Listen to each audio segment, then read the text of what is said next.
Hey guys, my name is Gabby. Welcome back to my channel, and today I'm gonna be doing another if you really like this TV show or movie, I think you would also like this book, and vice versa.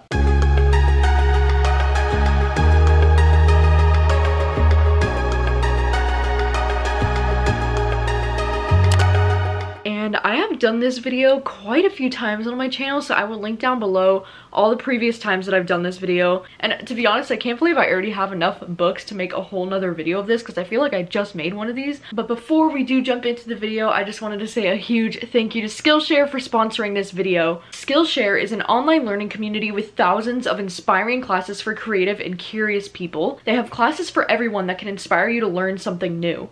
It's curated specifically for learning, meaning that there are no ads and they're always launching new premium classes so that you can stay focused and follow wherever your creativity takes you. And at a time when there are so many important conversations happening in our world, your voice is more important than ever. I recently just started taking this class called Creative Writing, Crafting Personal Essays with Impact by Roxane Gay herself, the author. This class is really cool because I'm a huge fan of creative writing. You know, I really love creative writing, but I'm not super interested in like essays and nonfiction. But after taking this class, like I really feel like I'm starting to have an interest in writing it. And I really love her advice that she gives in this class, because she's talking about how you don't want your nonfiction to read like a diary entry, you know, because you have to keep in mind that you're writing nonfiction so that other people can read it as well. So you don't want it to feel like a diary entry, which I feel like is great advice because I would probably totally do that. But if that class doesn't sound interesting to you, they offer many different creative classes in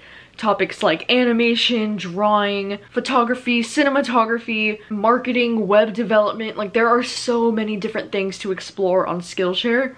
And it's less than $10 a month with an annual subscription. So the first 1,000 people that click the link in my description will get a free 2-month premium membership trial so that you can explore your creativity as well. And I've had a really great time these last few months learning so many new things on Skillshare. I feel like I've taken so many classes now and I've just learned so many new things, and it's really fun. I just really love learning. And thank you so much to Skillshare for sponsoring this video and supporting my channel and supporting the booktube community. It means a whole lot. But yeah, without further ado, let's get into the books. Alright, so the very first one is going to be a combination of 2 movies, and it's going to be kind of a shot in the dark here. But I think if you like the movie Mean Girls, as well as the movie Sorry to Bother You, then I think you would really enjoy the book Bunny by Mona Awad.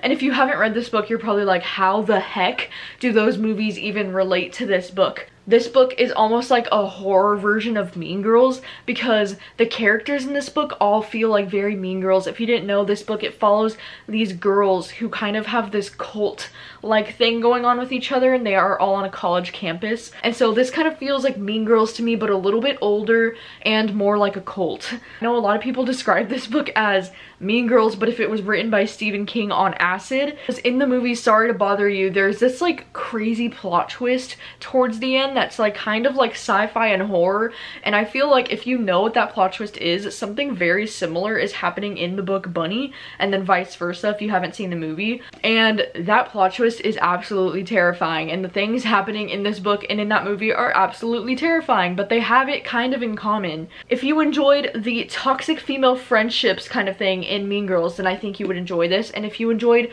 the weird crazy sci-fi horror plot twist in Sorry to Bother You, then I think you would also enjoy this book. There you go. And then my next one is going to be a combination of 2 different TV shows. I'm going to say if you liked the show Big Little Lies as well as the show The People vs. O.J. Simpson, then I think you would like the book A Good Marriage by Kimberly McCreight. Because in this book, we're following this girl who's a lawyer, and she gets a phone call that this guy she went to law school with, he wants her to represent him in court because they're accusing him of killing his own wife. In this book though, we get alternate timelines. So in one of the timelines, we're following the lawyer point of view, and it's like in court and it's like really intense.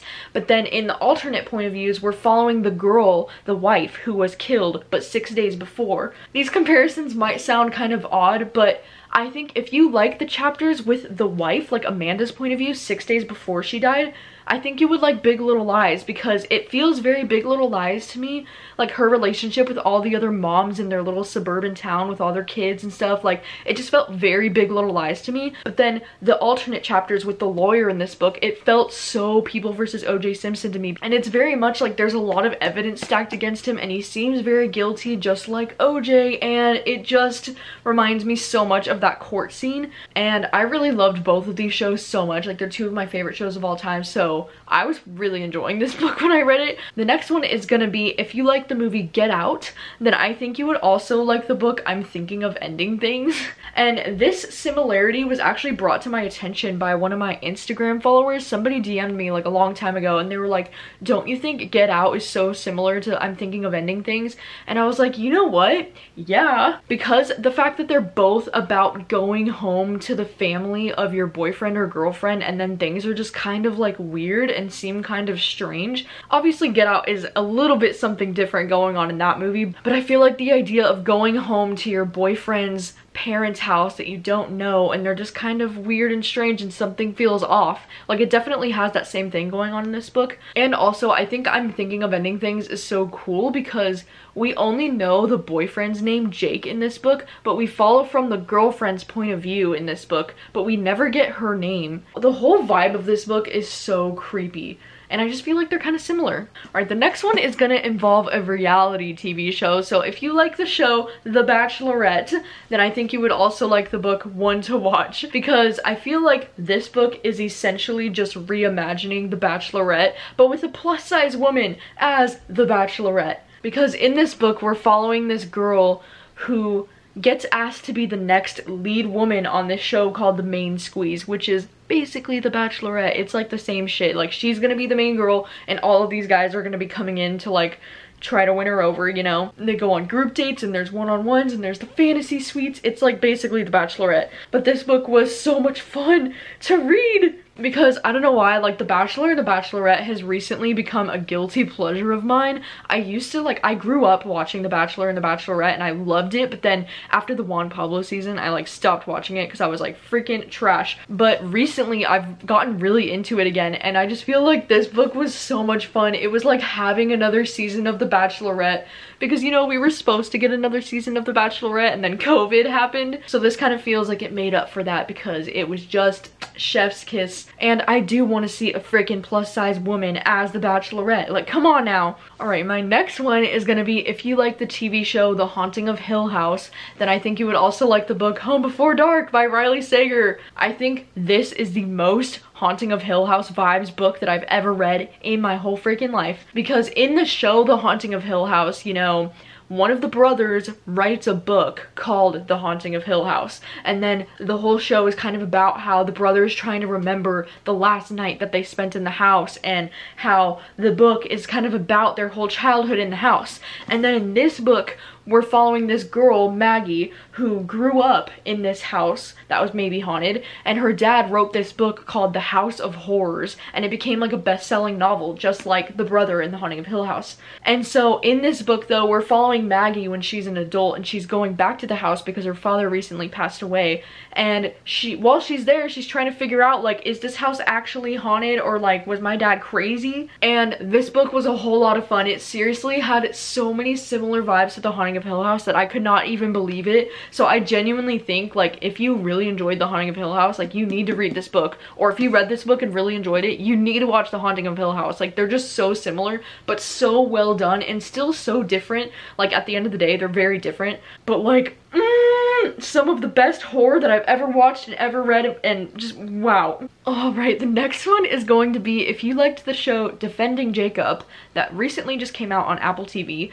I think you would also like the book Invisible Girl by Lisa Jewell. Both of these are like mystery thrillers, and Defending Jacob is also based off of a book, which I know, it's a thriller. I DNF'd it a really long time ago, but I think if you like the show, I think you would also like Invisible Girl, because they kind of have like the similar vibe of, like, it's kind of a small town and you're following like a lot of different people in the town, and in this book it's about a teenage girl who goes missing, whereas in Defending Jacob it's about a teenage boy that's murdered. But also the idea that like everyone might be a suspect is kind of similar, and Chris Evans is like working on the case when he realizes his own son might be a suspect. And so, but then it's kind of about how there's like all these different people in the town and defending Jacob, like almost everyone's a suspect. And there's like a really creepy dude too, like living in the town, like a pedophile kind of dude, and they think he might be the one that did it. And then there's kind of a similar thing with this one where like everyone in the town kind of becomes a suspect, and there's also this really creepy dude that's kind of a pedophile that they just kind of like want to pin it on him, and they think maybe he did it. And I just feel like they're so similar in vibes. And also, if you haven't watched Defending Jacob yet, like, you need to watch it, because like seeing Chris Evans in that role, like, life-changing. All right, this next one is gonna be, if you liked American Horror Story, the season of 1984, then I think you would also like these two books by Riley Sager. I can't like fully recommend this because technically I haven't finished the season yet. I've only watched like the first 3 episodes, but still, okay, the vibes of this season literally give me the vibes of the first 2 Riley Sager books so hard, because this season of American Horror Story takes place in 1984, and it takes place at this camp. And at this camp, all of the campers got murdered back in the day, like literally all of them. There was only one survivor. And that totally reminds me of The Last Time I Lied, because in this book, this whole entire book is about a camp. All these girls went missing at this camp like years and years and years ago, and now it's about how the camp is reopening, and they're bringing back one of the girls that was at the camp when all the other girls went missing to be a counselor. And it's kind of like in 1984 how one of the girls that survived is coming back to the camp, you know? But then it also reminds me of Final Girls, because this book is kind of more of like a slasher book, and this book is about like the only girl survivors out of these like slasher horror stories where like all these girls were murdered, and then there was like one girl that survived. And so it kind of just reminds me of that too. So I feel like almost the entire season of American Horror Story 1984 is like a combination of 2 of my favorite Riley Sager books. Number 8 on my list is if you liked the movie Palm Springs, which just recently came out on Hulu, and it's fantastic. Then I think you would also like the book The Unhoneymooners by Christina Lauren. Seriously guys, these 2 things are so similar. I was pretty obsessed with it. These are both really cute contemporary romance kind of things, but Palm Springs is an interesting movie because it kind of involves this like sci-fi time travel element as well, because both of these characters get stuck reliving the same day over and over and over again, and it happens to be the day of her sister's wedding, which, you know, it is a big part of this book as well. And the fact that Palm Springs takes place in Palm Springs and then this book takes place in Hawaii, like they both just kind of have these like tropical beachy settings to them, and the fact that they're both revolving around the girl's sister's wedding and like wedding disasters and things like that. Like they're both just like very similar, and I feel like both of the romance stories in this movie and in this book are really cute, and I really shipped it. I feel like The Unhoneymooners is more like hate to love, and then Palm Springs is more just like close proximity. Like they're not necessarily like hating each other at the beginning, but they're definitely like annoyed, but because they have to have close proximity, they just like start to fall for each other, and it's just like really, really cute. So I think if you liked one, you would definitely enjoy the other. All right, and then the last one that I have is if you like the TV show Jane the Virgin, I think you would also like the book You Had Me at Hola. And this is mainly because of the fact that they both kind of revolve around a telenovela, which is pretty unique, I think, because I have never seen any other shows or books that revolve around a telenovela. And also they both have like really cute and soft romances. The voice of the guy on the You Had Me at Hola audiobook is kind of similar sounding to me to the narrator on Jane the Virgin. And if you're just looking for some really cute Mexican characters and families to read about or watch on TV, these are both really great. Like every time I watch Jane the Virgin, it reminds me so hard of my family back home in California. If you didn't know, I'm a quarter Mexican. My grandma is full 100% Mexican. And so every time I watch that show, like hearing all of their like half English, half Spanish, like it just sounds like my family back in California, and it makes me sad. But I just love that both of these books kind of have that. Like in the audiobook too, he kind of like goes back and forth between using Spanish and English, and I love it. So I just found them to be very similar. Like if you were watching Jane the Virgin and you really like missed that show, I would definitely recommend listening to this audiobook because it definitely gave me that same feel. All right, so those are all of the book and movie recommendations and TV show recommendations that I have for you today. Yeah, if you've read any of these books or seen any of these movies, then please let me know what your thoughts are on them. And seriously, dude, if you haven't watched Palm Springs or The Haunting of Hill House or Defending Jacob, then like get on that shit. They're so good. But yeah, that'll be all for this video. So thank you guys so much for watching as always, and I will see you very soon with a new video. Bye.